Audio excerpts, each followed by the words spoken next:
చాలా విలువైన కూర చేశాను. ఏంటి చెప్పుకొని చూద్దాం. ఎగ్గా, చికెనా? కాదు.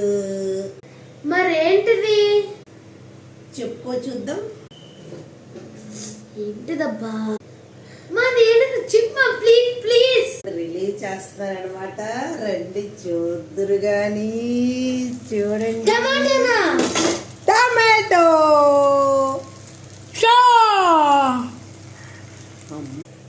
అమ్మా, టమాటా వండవా? నాకు ఎంతో ఇష్టం. ఇన్ని రోజులు ఎందుకు వండలా? తెలుసా మీకు టమాటా రేట్లు దిగొచ్చాయి. అందుకనే ఈరోజు టమాటా కూర వండుకున్నాం. Wow, enjoy all of you.